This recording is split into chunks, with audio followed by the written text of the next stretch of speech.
INDI alliance के लिए जाति का कार्ड खेलना अब भारी पड़ता दिख रहा है। महाराष्ट्र और झारखंड के विधानसभा चुनाव में प्रधानमंत्री मोदी विपक्ष पर उसके ही हथियार से हमला बोल रहे हैं। महाराष्ट्र के चिमूर में एक जनसभा को संबोधित करते हुए उन्होंने कहा कि यदि आप एकजुट नहीं रहे तो कांग्रेस आपका आरक्षण छीन लेगी।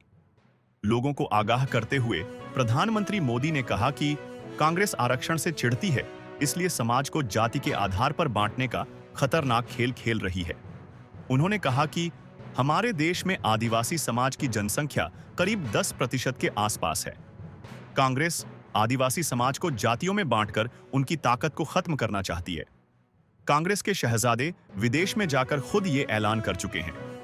इसलिए मेरा आपसे आग्रह है कि हम एक रहेंगे तो सेफ रहेंगे। प्रधानमंत्री मोदी ने कहा कि कांग्रेस के शाही परिवार की हमेशा से मानसिकता रही है कि वो इस देश में राज करने के लिए ही पैदा हुआ है। इसलिए आजादी के बाद दलितों, पिछड़ों, आदिवासियों को आगे नहीं बढ़ने दिया।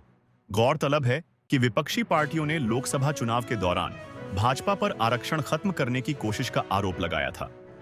विपक्षी नेताओं ने कहा था कि यदि भाजपा को 400 सीटें आ गईं तो वो संविधान बदलकर आरक्षण खत्म कर देगी। माना जाता है कि भाजपा को इसकी वजह से चुनाव में काफी नुकसान उठाना पड़ा था।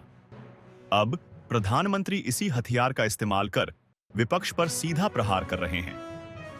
महाराष्ट्र में चुनाव प्रचार के दौरान प्रधानमंत्री नरेंद्र मोदी ने जाति और आरक्षण के अलावा भी विपक्ष को कई मुद्दों पर घेरा।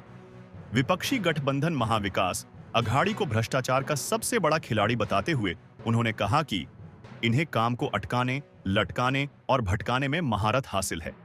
इन्होंने 2.5 साल में विकास के हर प्रोजेक्ट को रोकने की कोशिश की है।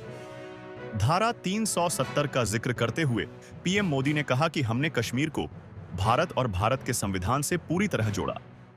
लेकिन कांग्रेस और उसके साथी कश्मीर में फिर से 370 लागू करने के लिए प्रस्ताव पास वो काम कर रहे हैं जो पाकिस्तान चाहता है। त्रिवेंद्र चौहान, खबर वर्ल्ड, दिल्ली।